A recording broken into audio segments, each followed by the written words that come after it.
Hi നമസ്കാരം. സഹകാരി P S സിയുടെ പുതിയൊരു സെഷനിലേക്ക് ഏവർക്കും സ്വാഗതം.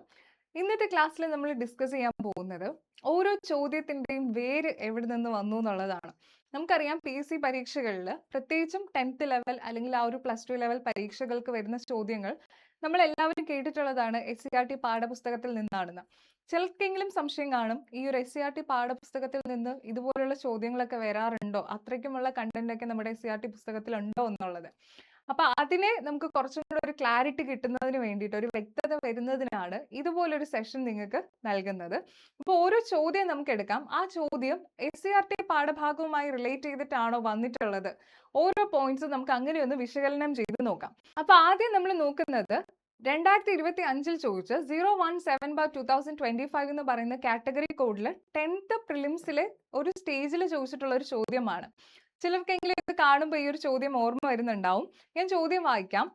ഗിഗ് പ്ലാറ്റ്ഫോം തൊഴിലാളികളുമായി ബന്ധപ്പെട്ട് നൽകിയിരിക്കുന്ന ഉചിതമായ ആശയങ്ങൾ തിരിച്ചറിയുക എന്നാണ്. അതായത് ശരിയായ സ്റ്റേറ്റ്മെന്റ്സ് ചൂസ് ചെയ്യാൻ വേണ്ടിയിട്ടാണ് ഈ ഒരു ചോദ്യത്തിൽ പറഞ്ഞിട്ടുള്ളത്. ആദ്യത്തെ ഓരോ നമുക്ക് സ്റ്റേറ്റ്മെന്റ്സ് ആയിട്ട് വായിച്ചു നോക്കാം. ആദ്യത്തെ പ്രസ്താവന ഇങ്ങനെയാണ്: ഗിഗ് പ്ലാറ്റ്ഫോം തൊഴിലാളികൾക്ക് ആവശ്യാനുസരണം കമ്പനികളുമായി ഔപചാരിക കരാറുകളിൽ ഏർപ്പെടാൻ സാധിക്കുന്നില്ല. രണ്ടാമത്തെ പ്രസ്താവന: താൽക്കാലികവും സമയബന്ധിതവുമായി പൂർത്തിയാക്കേണ്ട തൊഴിലുകളാണിവ. മൂന്നാമത്തെ പ്രസ്താവന എന്താണ്? ഒരേ സമയം ഒന്നിലധികം സ്ഥാപനങ്ങളിൽ ജോലി ചെയ്യുവാൻ സാധിക്കുന്നു എന്നാണ് 3 പ്രസ്താവനകളിലായിട്ട് നൽകിയിട്ടുള്ളത്. അപ്പൊ ആദ്യം തന്നെ നമ്മൾ മനസ്സിലാക്കേണ്ടത് എന്താണ് ഈ ഗിഗ് പ്ലാറ്റ്ഫോം തൊഴിലാളികൾ. ചിലർക്ക് അറിയായിരിക്കും, ചിലർക്ക് അറിയില്ലായിരിക്കും. അറിയാത്തവർക്ക് വേണ്ടിയിട്ട് ഞാൻ പറയാം. അതായത് നമ്മുടെ തൊഴിൽ മേഖലയെ രണ്ടായിട്ട് വിഭജിച്ചു കഴിഞ്ഞാൽ സംഘടിത തൊഴിൽ മേഖലയുണ്ട്, അസംഘടിത തൊഴിൽ മേഖലയുണ്ട്. സംഘടിത തൊഴിൽ മേഖല എന്ന് പറയുമ്പോൾ എന്തായിരിക്കും? കൃത്യമായിട്ടുള്ള ഒരു നിയമവ്യവസ്ഥ അവിടെ ഉണ്ടായിരിക്കും.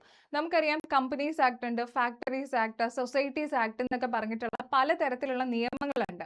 ആ നിയമത്തിന്റെ അടിസ്ഥാനത്തിൽ അല്ലെങ്കിൽ ആ നിയമവുമായി ബന്ധപ്പെട്ട് രജിസ്റ്റർ ചെയ്തിട്ടുള്ള കമ്പനികളിലുള്ള തൊഴിൽ മേഖലകളായിരിക്കും ഈ സംഘടിത മേഖലയിൽ വരുന്നത്. തൊഴിലുകൾ, ജോലികൾ, കമ്പനികളായിരിക്കും സംഘടിത മേഖലയിൽ വരുന്നത്. അവിടെ ഒരു ജോബ് സെക്യൂരിറ്റി കാണും, ജോലിക്ക് ഒരു സുരക്ഷിതത്വം കാണും, കൃത്യമായിട്ടുള്ള നിയമവ്യവസ്ഥ ഉണ്ടായിരിക്കും, കമ്പാരിറ്റീവ്ലി സാലറി ഒക്കെ കൂടുതലായിരിക്കും. അങ്ങനെയാണ് സംഘടിത മേഖല എന്ന് പറയുന്നത്. എന്നാൽ ഇതിന് നേരെ വിപരീതമായിട്ട് വരുന്നതാണ് അസംഘടിത മേഖല എന്ന് പറയുന്നത്. കൃത്യമായിട്ട് ഒരു നിയമത്തിന്റെ അണ്ടറിൽ വരുന്ന അല്ലെങ്കിൽ ആ ഒരു നിയമവുമായി ബന്ധപ്പെട്ട് രജിസ്റ്റർ ചെയ്യാത്ത തൊഴിലിടങ്ങളാണ് ഈ അൺഓർഗനൈസ്ഡ് ആയിട്ടുള്ള അല്ലെങ്കിൽ അസംഘടിത മേഖലയിൽ വരുന്നത്. അതിലൊരെണ്ണമാണ് നമ്മുടെ ഈ ഗിഗ് പ്ലാറ്റ്ഫോം തൊഴിലാളികൾ എന്ന് പറയുന്നത്. കൃത്യമായിട്ട് ഒരു കമ്പനിയിൽ മാത്രമായിരിക്കില്ല ഈ ഗിഗ് പ്ലാറ്റ്ഫോം തൊഴിലാളികൾ വർക്ക് ചെയ്യുന്നത്. ഓൺലൈനായിട്ട് ഇഷ്ടംപോലെ പ്ലാറ്റ്ഫോംസ് ഉണ്ട്. അതിൽ ഇഷ്ടമുള്ള സ്ഥലത്ത് ജോലി ചെയ്യാനായിട്ട് സാധിക്കുന്ന ഒരു സ്വാതന്ത്ര്യം ആർക്കുണ്ട്? Gig platform തൊഴിലാളികൾക്കുണ്ട്. അവർക്ക് ഇഷ്ടമുള്ള സമയത്ത് ജോലി ചെയ്യാൻ കഴിയും, എന്നാൽ സമയബന്ധിതമായിട്ട് ജോലി പൂർത്തിയാക്കുകയും വേണം. ഇങ്ങനെയുള്ള ഒരു പ്ലാറ്റ്ഫോമാണ് ഗിഗ് പ്ലാറ്റ്ഫോം എന്ന് പറയുന്നത്. ഫ്രീലാൻസ് ആയിട്ട് നമുക്ക് ജോലി ചെയ്യാൻ പറ്റുന്ന ഒരു മേഖലയാണത്.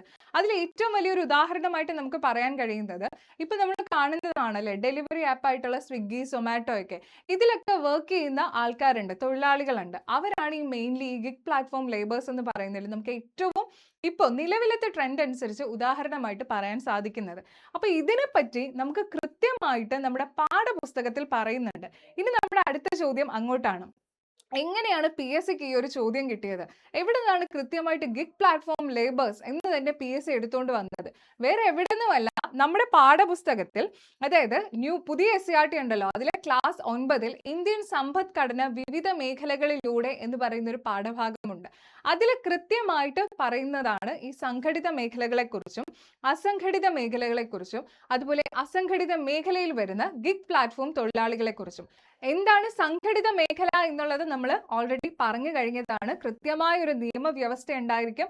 ആ നിയമത്തിന്റെ അടിസ്ഥാനത്തിൽ രജിസ്റ്റർ ചെയ്തിട്ടുള്ള കമ്പനിയിൽ കൃത്യമായിട്ടുള്ള ഒരു ജോലി സുരക്ഷിതത്തോടു കൂടി നമ്മൾ ചെയ്യുന്ന വർക്ക്, അങ്ങനെയുള്ള ജോലികളാണ് സംഘടിത മേഖലയിൽ വരുന്നത്. ഇത് നമ്മുടെ SCRTയിൽ തന്നിട്ടുള്ളതാണ്.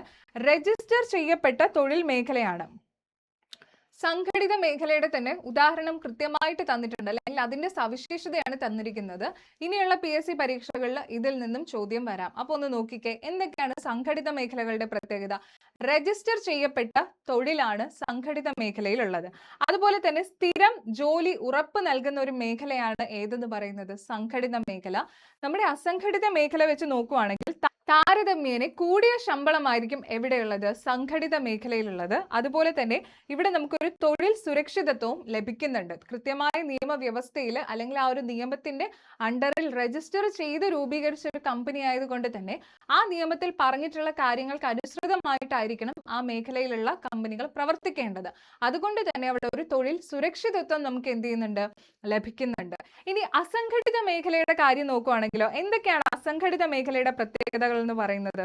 നോക്കിക്കേ, നമ്മൾ പറഞ്ഞു വിവിധ തരത്തിലുള്ള companies act, societies act, factories act എന്നൊക്കെ പറഞ്ഞിട്ട് വിവിധ തരത്തിലുള്ള നിയമങ്ങളുണ്ട്. ആ നിയമത്തിൽ രജിസ്റ്റർ ചെയ്ത് അല്ലാതെ തുടങ്ങുന്ന ഒരു മേഖല അല്ലെങ്കിൽ ഒരു കമ്പനി ആയിരിക്കാം അസംഘടിത മേഖലയിൽ വരുന്നത്. അവിടെ രജിസ്റ്റർ ചെയ്യപ്പെടാത്ത തൊഴിൽ മേഖലയാണ് ഏതെന്ന് പറയുന്നത്? അസംഘടിത മേഖല എന്ന് പറയുന്നത്. അതുപോലെ തന്നെ അവിടെ എന്തില്ല? ഒരു സ്ഥിരമായിട്ട് ജോലി ഉറപ്പ് നൽകുന്നില്ല. എപ്പോൾ വേണോ ജോലി പോവാം. സ്ഥിരമായിട്ട് അവിടെ എന്ത് നൽകാനായിട്ട് കഴിയില്ല? ജോലി നൽകാനായിട്ട് കഴിയില്ല, അല്ലെങ്കിൽ ആ ഒരു ഉറപ്പ് നൽകാനായിട്ട് കഴിയില്ല. അതുപോലെ തന്നെ സംഘടിത മേഖലയെ അപേക്ഷിച്ച് കുറഞ്ഞ രീതിയിലുള്ള ശമ്പളമായിരിക്കും അസംഘടിത മേഖലയിൽ വരുന്നത്. അതുപോലെ തൊഴിൽ സുരക്ഷിതത്വം ഇല്ലായ്മ, കൃത്യമായിട്ടുള്ള ഒരു നിയമത്തിന്റെ വ്യവസ്ഥയിലൊന്നും അല്ല അത് വരുന്നത്. അതുകൊണ്ട് തന്നെ അവിടെ എന്തില്ല? തൊഴിലിന് ഒരു സുരക്ഷിതത്വം നൽകാനായിട്ട് കഴിയില്ല എന്നുള്ളത് കൂടി മനസ്സിലാക്കുക. ഈ സ്റ്റേറ്റ്മെന്റ്സ് ആയിരിക്കാം ഇനി അടുത്ത പരീക്ഷയ്ക്ക് വരുന്നത്. അതുകൊണ്ട് മറക്കണ്ട, സംഘടിത മേഖലയും അസംഘടിത മേഖലയിലെയും സവിശേഷതകളാണ് ഈ പറഞ്ഞത്. ഇനി നോക്കിക്കേ, അതേ ചാപ്റ്ററിൽ തന്നെ പറഞ്ഞിട്ടുള്ളതാണ് സാമൂഹ്യ സുരക്ഷാ code, the code on social security 2020. ഇതിൽ പറയുന്നത് സംഘടിത മേഖലയായിക്കോട്ടെ അസംഘടിത മേഖലയായിക്കോട്ടെ തൊഴിലിടങ്ങളിൽ ഇവർക്ക് ലഭിക്കേണ്ട സുരക്ഷിതത്വം ഉണ്ട്. അതിനെപ്പറ്റി പറയുന്നുണ്ട് ഈ ഒരു കോഡ് ഓൺ സോഷ്യൽ സെക്യൂരിറ്റി അല്ലെങ്കിൽ 2020 എന്തൊക്കെയാണ് പറയുന്നത് നോക്കിക്കേ. സംഘടിത അല്ലെങ്കിൽ അസംഘടിത മേഖലയിൽ ജോലി ചെയ്യുന്ന തൊഴിലാളികളുടെ സാമൂഹിക സുരക്ഷിതത്വത്തിന് പ്രാധാന്യം നൽകിക്കൊണ്ട് 2020 രൂപീകരിച്ച നിയമമാണ് സാമൂഹിക സുരക്ഷാ കോഡ് എന്ന് പറയുന്നത്. നോക്കിക്കേ, സാമൂഹിക സുരക്ഷാ കോഡ് എന്ന് പറയുന്നത് ആർക്കൊക്കെയാണ് നൽകുന്നത്? ഈ പറയുന്ന സംഘടിത മേഖലയിലും അതുപോലെ തന്നെ അസംഘടിത മേഖലയിലും എന്ത് വരുന്നുണ്ട്? തൊഴിലാളികൾക്ക് സാമൂഹിക സുരക്ഷിതത്വത്തിന് പ്രാധാന്യം നൽകിക്കൊണ്ടാണ് ഈ ഒരു 2020 സോഷ്യൽ സെക്യൂരിറ്റി കോഡ് രൂപീകരിച്ചിട്ടുള്ളത്.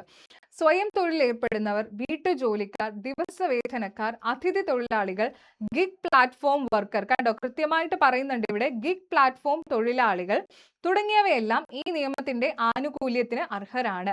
ശാരീരിക മാനസിക വെല്ലുവിളികൾ നേരിടുന്ന തൊഴിലാളികൾക്കുള്ള ആനുകൂല്യങ്ങൾ, അപകട ഇൻഷുറൻസ്, പ്രസവ ആനുകൂല്യങ്ങൾ, സൗജന്യ ചികിത്സ ആനുകൂല്യങ്ങൾ, വാർദ്ധക്യകാല സംരക്ഷണം എന്നിവ ഈ നിയമത്തിന്റെ പരിധിയിൽ വരുന്നതാണ്. ഇത്തരം നിയമങ്ങൾക്ക് പുറമെ തൊഴിലാളികളുടെ കഴിവുകൾ മെച്ചപ്പെടുത്തുക, അവർക്ക് വായ്പകൾ ലഭ്യമാക്കുക, തൊഴിൽ നിയമങ്ങൾ കൂടുതൽ അയവുള്ളതാക്കുക തുടങ്ങിയ മറ്റ് നടപടിക്രമങ്ങളും അസംഘടിത മേഖലയെ ശക്തിപ്പെടുത്തുന്നതിനായി സർക്കാർ നടപ്പിലാക്കി വരുന്നുണ്ട്.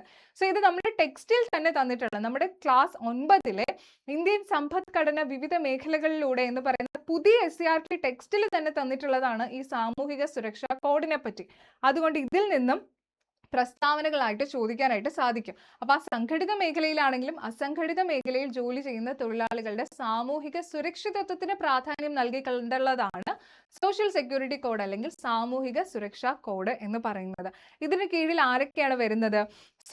സ്വയം തൊഴിലിൽ ഏർപ്പെടുന്നവർ വരുന്നുണ്ട്, അതുപോലെ തന്നെ വീട്ടുജോലിക്കാർ വരുന്നുണ്ട്, ദിവസവേതനക്കാർ വരുന്നുണ്ട്, അതിഥി തൊഴിലാളികൾ ഈ ഒരു സോഷ്യൽ സെക്യൂരിറ്റി കോഡിന്റെ അണ്ടറിൽ വരുന്നതാണ്, അതുപോലെ ഗിഗ് പ്ലാറ്റ്ഫോം തൊഴിലാളികൾ, ഇവരെല്ലാം ഈ നിയമത്തിന്റെ ആനുകൂല്യത്തിന് അർഹരാണ്. ഇതിന് തൊട്ട് താഴെയായിട്ടാണ് നമ്മുടെ SCERTയിൽ ഗിഗ് പ്ലാറ്റ്ഫോം തൊഴിലാളികൾ എന്ന് പറയുന്ന ഒരു ഇതുപോലൊരു കോളം തന്നിട്ടുണ്ടായിരുന്നു, ഒരു ബോക്സ് തന്നിട്ട് ഈ ഗിഗ് പ്ലാറ്റ്ഫോം, ഈ ഒരു പിക്ചർ കാണുമ്പോൾ തന്നെ നിങ്ങൾക്ക് മനസ്സിലാവും അല്ലെ, സ്വിഗ്ഗി സൊമാറ്റോയിലൊക്കെ നമ്മൾ എന്നും ഫുഡ് ഡെലിവറിക്ക് വേണ്ടിയിട്ട് നമ്മൾ ഓർഡർ ചെയ്യുന്ന ആപ്പാണ് സ്വിഗ്ഗിയും സൊമാറ്റോ ഒക്കെ. അതിൽ വർക്ക് ചെയ്യുന്ന ജോലിക്കാരെന്ന് പറയുന്നത് അല്ലെങ്കിൽ തൊഴിലാളികൾ എന്ന് പറയുന്നത് കൃത്യമായിട്ട് ആ ഒരു കമ്പനിക്ക് മാത്രമല്ല എഗ്രിമെന്റ് നൽകിയിട്ടുള്ള, അവർ അതിൽ മാത്രമല്ലാതെ തന്നെ വിവിധ തരത്തിലുള്ള ജോലികൾ ചെയ്യുന്ന അല്ലെങ്കിൽ അതിൽ ഏർപ്പെടുന്ന ആൾക്കാരാണ്. അപ്പോൾ ഓൺലൈൻ പ്ലാറ്റ്ഫോമിലാണ് അവർ വർക്ക് ചെയ്യുന്നത്. നമുക്കൊന്ന് വായിച്ചു നോക്കാം നമ്മുടെ പാഠപുസ്തകത്തിൽ എന്താ തന്നിട്ടുള്ളതെന്ന്. സാമൂഹിക സുരക്ഷാ കോഡ് 2020 ഒരു ഗിഗ് തൊഴിലാളിയെ നിർവചിച്ചിരിക്കുന്നത് എങ്ങനെയാണ്? പരമ്പരാഗത തൊഴിലുടമ തൊഴിലാളി ബന്ധങ്ങൾക്ക് പുറത്തുള്ള ഒരു തൊഴിൽ ക്രമീകരണത്തിൽ പങ്കെടുക്കുകയും അത്തരം പ്രവർത്തനങ്ങളിൽ നിന്ന് സമ്പാദിക്കുകയും ചെയ്യുന്ന വ്യക്തിയെയാണ് നമ്മുടെ ഗിഗ് പ്ലാറ്റ്ഫോം തൊഴിലാളികളായിട്ട് പറയുന്നത്. അതായത് പരമ്പരാഗത രീതിയിൽ എന്താണ്, ഒരു തൊഴിലുടമ കാണും, അദ്ദേഹത്തിന്റെ കീഴിലായിരിക്കും തൊഴിലാളികൾ ജോലി ചെയ്യുന്നത്. അപ്പൊ ആ ഒരു പാരമ്പര്യ രീതിക്ക് പുറമെ അത്തരം പ്രവർത്തനങ്ങളിൽ നിന്ന് മാറി നിന്നുകൊണ്ട്, അതായത് തൊഴിലുടമ തൊഴിലാളി ബന്ധത്തിന് പുറത്തുള്ള ഒരു തൊഴിൽ ക്രമീകരണമാണ് ഗിഗ് പ്ലാറ്റ്ഫോം തൊഴിലാളികൾ. അത്തരം പ്രവർത്തനങ്ങളിൽ ഏർപ്പെട്ടുകൊണ്ട് സ്വന്തമായിട്ട് സമ്പാദിക്കുകയും ചെയ്യുന്ന വ്യക്തികളെയാണ് നമുക്ക് ഗിഗ് പ്ലാറ്റ്ഫോം തൊഴിലാളികളായിട്ട് പറയാൻ പറ്റുന്നത്. ഇവരുടെ സവിശേഷതകൾ എന്തൊക്കെയാണ്? ഗിഗ് പ്ലാറ്റ്ഫോം തൊഴിലാളികൾക്ക് ആവശ്യാനുസരണം കമ്പനികളുമായിട്ട് ഔപചാരിക കരാറുകളിൽ ഏർപ്പെടാൻ സാധിക്കുന്നു. കണ്ടോ, എത്ര വേണോ കമ്പനികളിൽ ഔപചാരികമായിട്ട് ഇവർക്ക് എന്ത് ചെയ്യാൻ സാധിക്കുന്നുണ്ട്? കരാറുകളിൽ ഏർപ്പെടാനും ജോലി ചെയ്യാനുമായിട്ട് സാധിക്കുന്നു. ഗിഗ് പ്ലാറ്റ്ഫോം തൊഴിലാളികൾക്ക് ആവശ്യാനുസരണം കമ്പനികളുമായി ഔപചാരിക കരാറുകളിൽ ഏർപ്പെടാൻ സാധിക്കുന്നു. അതുപോലെ രണ്ടാമത്തെ സവിശേഷത നോക്കിക്കേ, താൽക്കാലികവും സമയബന്ധിതവുമായി പൂർത്തിയാക്കേണ്ട തൊഴിലുകളാണിവ. ടെമ്പററി ആണ്, അതിനൊരു ടൈം ബൗണ്ട് ഉണ്ട്, ഒരു സമയബന്ധിതമായിട്ട് പൂർത്തിയാക്കേണ്ട ഒരു മേഖലയാണ് ഇതെന്ന് പറയുന്നത് ഗിഗ് പ്ലാറ്റ്ഫോം തൊഴിലാളികൾക്കുള്ളത്. അതുപോലെ ഒരേ സമയം ഒന്നിലധികം സ്ഥാപനങ്ങളിൽ ജോലി ചെയ്യാൻ സാധിക്കുന്നതാണ് ഗിഗ് പ്ലാറ്റ്ഫോം വർക്കേഴ്സ്. അതുപോലെ നോക്കിക്കേ, അടുത്തത് സമയത്തിനും സന്ദർഭത്തിനും അനുസരിച്ച് ജോലി ചെയ്യുവാനുള്ള സ്വാതന്ത്ര്യം ലഭ്യമാകുന്നു. അവർക്ക് കൺവീനിയന്റ് ആയിട്ടുള്ള ഒരു സമയം സെലക്ട് ചെയ്ത് അവർക്ക് ഇഷ്ടമുള്ള സമയത്തും സന്ദർഭത്തിനും അനുസരിച്ച് അവർക്ക് എന്ത് ചെയ്യാൻ സാധിക്കുന്നു? ജോലി ചെയ്യാനായിട്ട് സാധിക്കുന്നു. അതുപോലെ തന്നെ താല്പര്യമുള്ള മേഖലകളിൽ ഇവർക്ക് കഴിവുകൾ പരീക്ഷിക്കാൻ വേണ്ടിയിട്ടുള്ള ഒരു അവസരം കൂടിയാണ് ഈ ഗിഗ് പ്ലാറ്റ്ഫോമിൽ കൂടി ലഭിക്കുന്നത്. ഗിഗ് പ്ലാറ്റ്ഫോം തൊഴിലാളികൾ ഇന്ന് സമ്പദ്ഘടനയുടെ ഒരു പ്രധാന വിഭാഗമായി മാറിയിരിക്കുന്നു. ഫ്രീലാൻസേഴ്സ് ഉണ്ട്, അതുപോലെ തന്നെ സ്വതന്ത്രമായിട്ട് കോൺട്രാക്റ്റിൽ ഏർപ്പെടുന്നവർ, വിവിധ ഓൺലൈൻ ഭക്ഷ്യ വിതരണ തൊഴിലാളികൾ, ഡ്രൈവർമാർ തുടങ്ങിയവരെല്ലാം തന്നെ ഈ ഒരു ഗിഗ് പ്ലാറ്റ്ഫോം തൊഴിലാളികൾക്ക് ഉദാഹരണമാണ്. ഇപ്പൊ നിങ്ങൾക്ക് മനസ്സിലായില്ലേ കൃത്യമായിട്ട് ഈ ഒരു ചോദ്യം എവിടെ നിന്നാണ് വന്നതെന്ന്? നമ്മുടെ SCERT ടെക്സ്റ്റിൽ തന്നിട്ടുള്ള ഒരു ബോക്സ് ആണ്. ആ ബോക്സിലെ ഓരോ സെന്റൻസും അതുപോലെയാണ് PSC ചോദിച്ചിരിക്കുന്നത്. ആദ്യത്തെ നോക്കിക്കേ, ഗിഗ് പ്ലാറ്റ്ഫോം തൊഴിലാളികൾക്ക് ആവശ്യാനുസരണം കമ്പനികളുമായി ഔപചാരിക കരാറുകളിൽ ഏർപ്പെടാൻ സാധിക്കുന്നു. ശരിയാണ്. അടുത്ത, താൽക്കാലികവും സമയബന്ധിതവുമായി പൂർത്തിയാക്കേണ്ട തൊഴിലുകളാണിവ.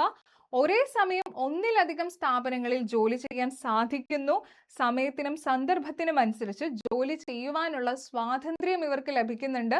താല്പര്യമുള്ള മേഖലകളിൽ ഇവർക്ക് കഴിവുകൾ പരീക്ഷിക്കാൻ അവസരം ലഭിക്കുന്നു. കൃത്യമായിട്ട് നിങ്ങൾക്ക് ഈ ഒരു ഗിഗ് പ്ലാറ്റ്ഫോം തൊഴിലാളികളെ കുറിച്ച് മനസ്സിലായിട്ടുണ്ട് എന്ന് വിശ്വസിക്കുന്നു. ഇനി നമുക്ക് നമ്മുടെ ആദ്യത്തെ ചോദ്യത്തിലോട്ട് പോവാം.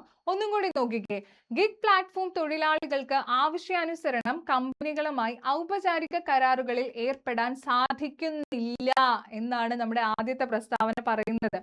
സാധിക്കുന്നില്ല എന്നാണോ നമ്മുടെ ടെക്സ്റ്റ് ബുക്കിൽ തന്നിട്ടുള്ളത്? അല്ല അല്ലേ? അപ്പൊ അത് തെറ്റാണ്. സാധിക്കുന്നു. ഗിഗ് പ്ലാറ്റ്ഫോം തൊഴിലാളികൾക്ക് ആവശ്യാനുസരണം കമ്പനികളുമായി ഔപചാരിക കരാറുകളിൽ ഏർപ്പെടാൻ സാധിക്കുന്നു.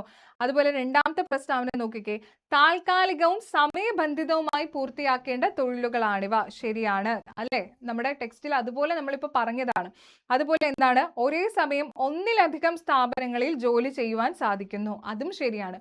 ഒരേ ടൈമിൽ ഒന്നിലധികം ജോലി ചെയ്യാൻ വേണ്ടിയിട്ട്, അല്ലെങ്കിൽ ഒന്നിലധികം സ്ഥാപനങ്ങളിൽ ജോലി ചെയ്യാൻ വേണ്ടിയിട്ട് ആർക്ക് സാധിക്കുന്നുണ്ട്? നമ്മുടെ ഗിഗ് പ്ലാറ്റ്ഫോം തൊഴിലാളികൾക്ക് സാധിക്കുന്നുണ്ട്. അങ്ങനെയാവുമ്പോൾ ഇവിടെ നമ്മളോട് ചോദിച്ചിട്ടുള്ളത് ശരിയായ പ്രസ്താവനയാണ് ചോദിച്ചിട്ടുള്ളത്. ഇതിൽ ഏതൊക്കെയാണ് ശരിയായിട്ടുള്ളത്? 2ഉം 3ഉമാണ്. അത് ഉത്തരമായിട്ട് വരുന്നത് ഓപ്ഷൻ ബിയിലാണ്. 2ഉം 3ഉമാണ് ഇവിടെ ശരിയായിട്ട് വരുന്നത്. ഈ പ്രസ്താവനയാണ് കൃത്യമായിട്ട് നമ്മൾ നമ്മുടെ ഈ ടെക്സ്റ്റിലുള്ള ഗിഗ് പ്ലാറ്റ്ഫോം തൊഴിലാളികളുമായി ബന്ധപ്പെട്ട് പഠിച്ചത്. അപ്പൊ ഇപ്പൊ നിങ്ങൾക്ക് കൃത്യമായിട്ട് മനസ്സിലായിട്ടുണ്ട് എന്ന് വിശ്വസിക്കുന്നു. എവിടെ നിന്നാണ് നമ്മുടെ ഈ ഒരു ചോദ്യം PSC എടുത്തിട്ടുള്ളത് കൃത്യമായിട്ട് ഇപ്പൊ പഠിച്ച് വ്യക്തമായിട്ടുണ്ട് എന്ന് വിശ്വസിക്കുന്നു. ഇതുപോലെ ഇനിയും SCERTയിൽ നിന്നും ചോദിച്ചിട്ടുള്ള ഒരുപാട് ചോദ്യങ്ങളുണ്ട്. ഓരോ ചോദ്യങ്ങളായിട്ട് നമുക്ക് ഇതുപോലെ പഠിച്ചു വരാം. അതോടൊപ്പം തന്നെ ഇനി ചോദിക്കാൻ ചാൻസ് ഉള്ളതും കൂടിയാണ് നമ്മൾ ഇവിടെ നോക്കി പോകുന്നത്.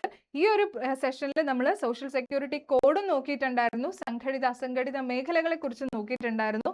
മറ്റൊരു സെഷനുമായിട്ട് കാണുന്നത് വരേക്കും എല്ലാവർക്കും താങ്ക് യു.